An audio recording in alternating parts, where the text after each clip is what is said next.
Taurus, hello there, my beautiful friends. We're going to do your general tarot reading for early August 2026. Thank you so much for joining me today. You know, I appreciate each and every single one of you. So let's get right down to business as always and start you off with an oracle card here, just so we can dip our toes in the energy and see what's happening for the lovely Taurus collective. I hope you're all doing fabulous and fantastic, my friends. Let's get it going. My guide, spirit team, talk to me. What do we got for the beautiful Taurus collective here in early August? It is Leo season. What energies, messages, insights can we take a little peek at? And yeah, we're just going to take a real quick look at this first card. Then we'll get into the full reading itself. And at the very end, I'll pull you a bonus card from the Shadowland Tarot just to see what might be in the shadows or what shadow work you can lean into, which is always interesting. So let's get it going here. Let's rock and see what we got for Taurus in early August. What's the vibe? What's the energy? Let's get this going here, my friends. We're going to have some fun today. We're going to have a good time. Okay, cool. So very dreamy. I think I've seen this for one other sign this week too. It's like Dreamland, Imagination Land, Imagination Nation. And I think it's pretty cool. I like it. It's very creative and outside the box. So for some of you, this could be really fantastic, but it is like very cerebral in nature. Now, before we fully dive into that, if you're new here, I'll be speaking about the August subscriber surprise towards the end, so you might want to check that out. And also, if you could kindly illuminate that like button by tapping it right on its third eye, I'd greatly appreciate it. But enough of the promo, back into the reading. Let's talk more in depth about this card. So as you can see, we have this lovely lady in the purple dress, hot air balloons in the background. We got like this painting. It's a little nonsensical and etheric, right? So that's why I call it Dreamland or Imagination Land. Now, for some of you, make sure you're getting proper rest and relaxation. Maybe you're having some funky dreams that Spirit wants you to pay attention to. It could be that simple. But I love the creative juices that I get from this. So whether it's creative problem solving, creativity in general, whether we're working on hobbies, I'm fixing this up, I'm expressing some sort of creative output. Like it could even be something like cooking or redecorating. I think this is fantastic for expression of any kind. Could be music. The only downside to it is that it is so in its mind. It is so cerebral. Now, again, this could be someone else. It doesn't have to be you. If it seems like someone's 1,000 miles away, that's what this card can be sometimes. And there's nothing wrong with having a rich inner world, right? Like, trust me, I live almost half my time in my inner world. This energy, it could be there for quite a while. So whether your mind is active doing a lot of thinking, daydreaming, or this could even be somebody else, it's just really tied to the etheric realms. So we're just going to put it down right there. They could keep doing whatever it is they're doing. Let's get into tarot. And yeah, I always say that first card, it doesn't make or break the reading. It's just a little footnote. So let's get you 3 tarot cards in the upright. Then we'll get into that intuitive juiciness. Shuffle it up one time here for my beautiful Taurus friends. And while we get this shuffled up, I'm ready to go. Let's talk about last week's reading. It was unique, my friends, a totally different vibe than what I normally get in a Taurus reading. It was titled They Are Jealous. Now, that showed up heavily, and that is something that I rarely pick up in messages. I guess it depends on what you key into. But to me, there was a big vibe of like, I want what that person has. And again, no judgment here, but I would say still for the coming days and weeks, watch out for any people, situations, envious, jealousy. Watch out for any of those types of things because it's like, that person has what I want, or that person, I want to get my hands on whatever that person has. So do with that what you will. We're going to see what shows up this week, though. As you know, energy is very fluid, never set in stone. So only take this how it hits for you because we could be seeing your vibe or somebody else, right? Let's get it going. 3 cards for my beautiful Taurus friends in early August. What is happening? Cool. All right, so we start off with the Fool card. That is a pretty good way to start. Let's get him tucked in. I like to start with an action card, and I actually think this is an energy that usually works pretty well with Taurus. Let's get a couple more. 4 cups. So yeah, just like I was saying with this card, now we got the 4 cups, which is a very similar vibe. I love this. I love doing readings. It's so wild how like energies all intertwine. Let's get one more. It's like I'm thinking about doing this. I'm thinking about doing that. There's like some sort of planning potentially. And then here on the back end, we got the 7 of Swords. What are you? What are you? We're going to have to take a close look at that, especially on the heels of what we were seeing last week. But let's go through. I'll give you some of the classical meanings and archetypes. Then we'll get into that juicy, intuitive stuff. But at first look, first glance, you know me, I always love to look at the elements. I feel like it builds a nice foundation and it sets a tone for us about how comfortable you might be with the energy. And we have a pretty good mixture this week, right? We got fire, water, air. Cool. Now, these could be totally different things or situations. Even the Fool, like some people say, that's a fire air mixture, but the fire is there nonetheless. And yeah, they're different areas of life. Now, for all intents and purposes, we're going to call the Fool fire. Fire is the realm of actions. So whether it's actions you take, the actions other people take, the actions you want to take, the actions you decide not to take. I always say it's normally high vibrational frequency. It speaks about energy levels, health and wellness, vitality. That's a big thing when it comes to fire. Normally, I like it because it pushes things forward and it gets results.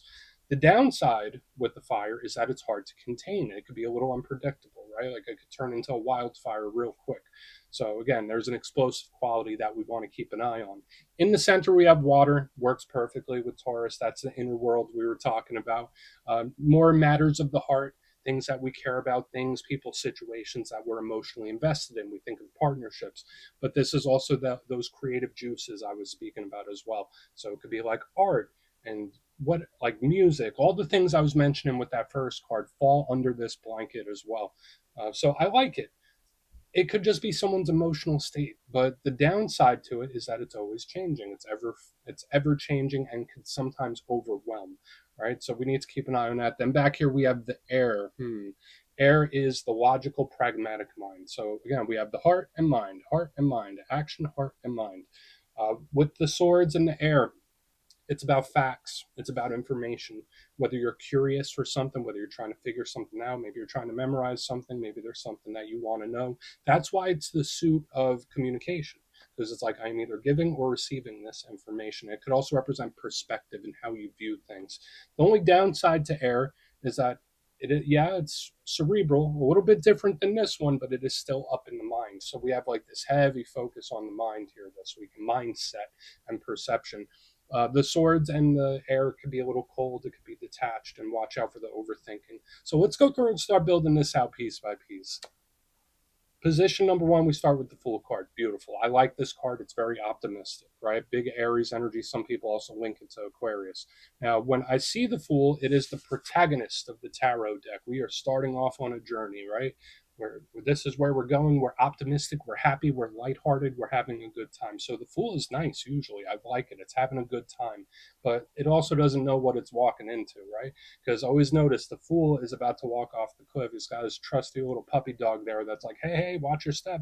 So the downside of the Fool, I mean, I love it for the lightheartedness, but the big downside of it, it could be very impulsive.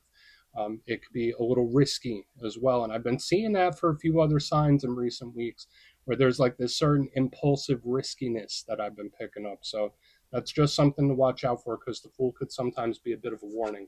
Now, in the center, we have the Four Cups, and we see this lovely lady. She's sitting under the tree. It looks like she's having a snooze, taking a little bit of a nap. All right, looking at those three cups, but she does not see the Ace of Cups that's being presented to her.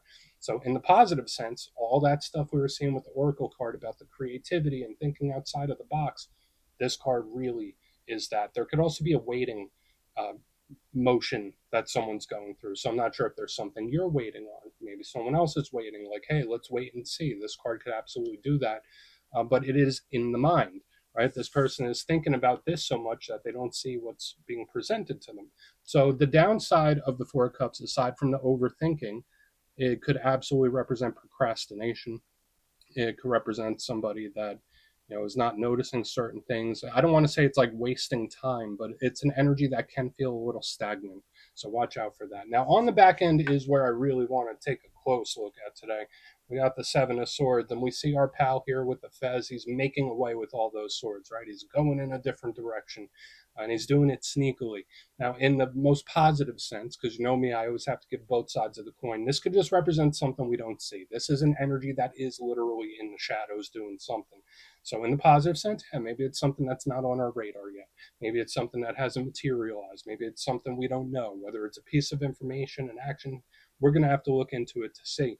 But the downside of this card could be a huge warning, right? Like this could represent certain people that Spirit's like, hey, keep your eye on that one. Hey, don't trust this one. It could be thieves and liars and secrets and the whole nine. So we want to look at it and see. Now, with these other cards, I don't think it's worst case scenario, but it's worth our attention either way.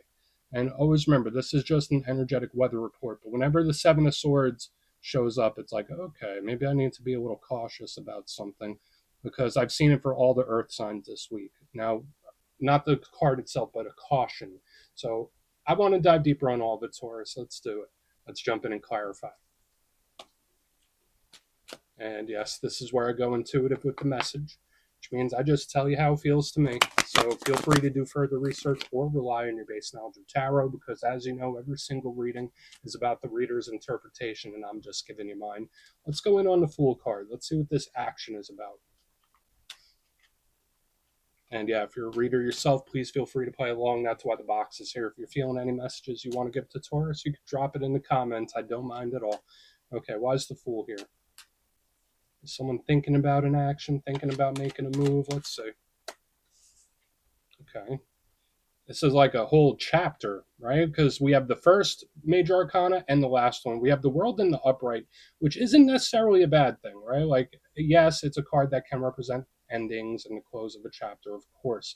But to me, it's not like the Ten of Swords, right? Like, it's something that matures. It is something that reaches a conclusion. It's something that fully materializes. So when we think of an ending with this, it's not like Ten of Swords, pain, worst case scenario. I'd never go that route with the World, because to me it's like, oh no, this has reached the conclusion it was meant to reach.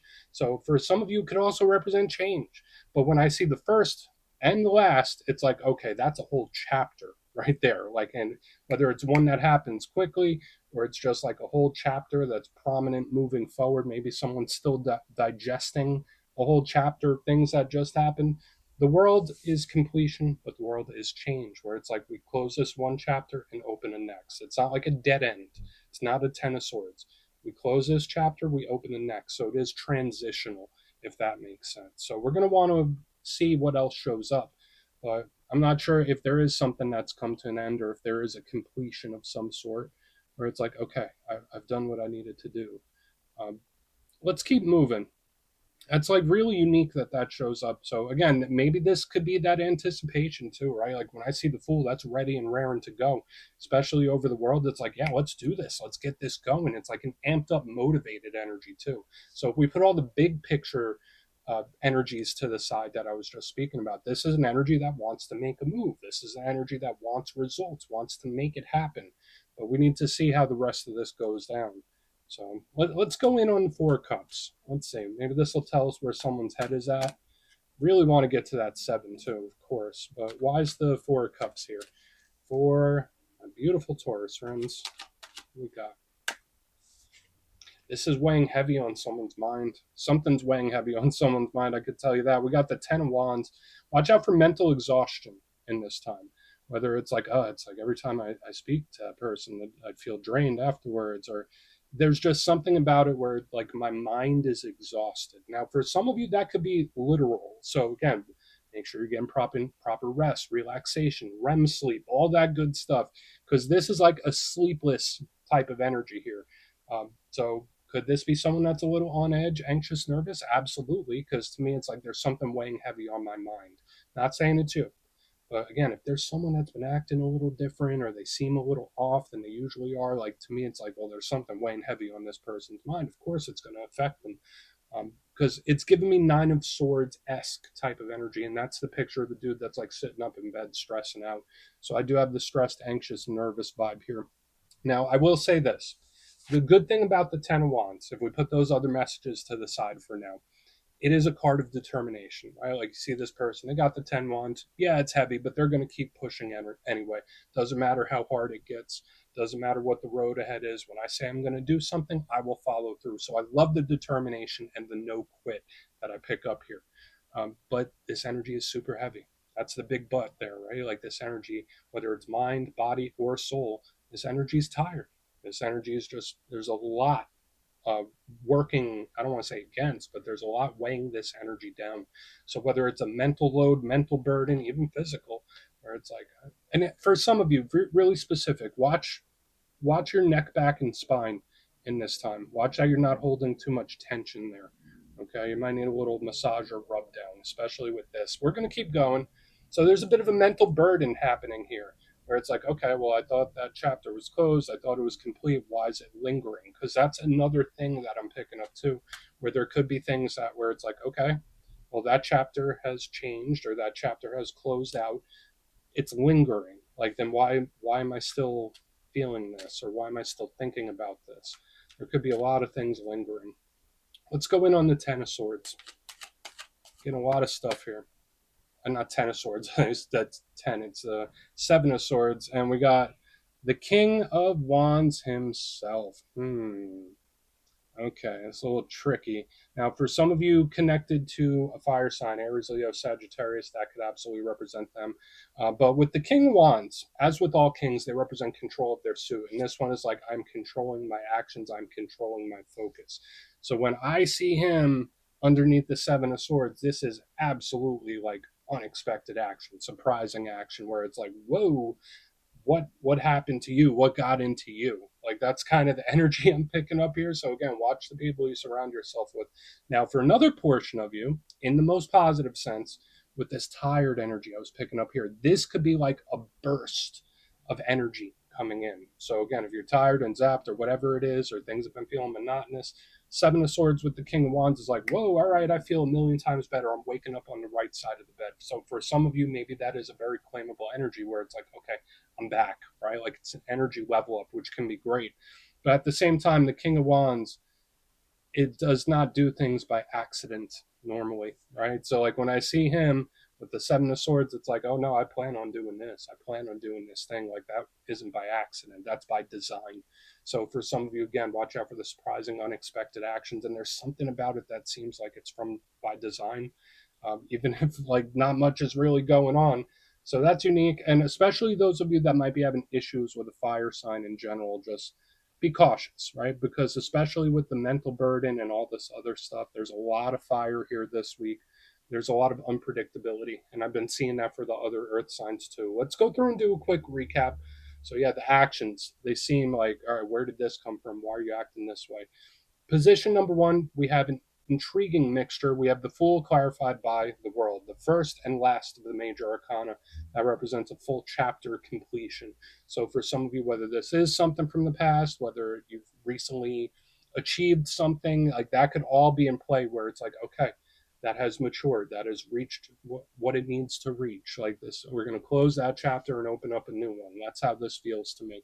But moving to the middle, I have the Four of Cups with the Ten of Wands, something weighing very heavy on someone's mind.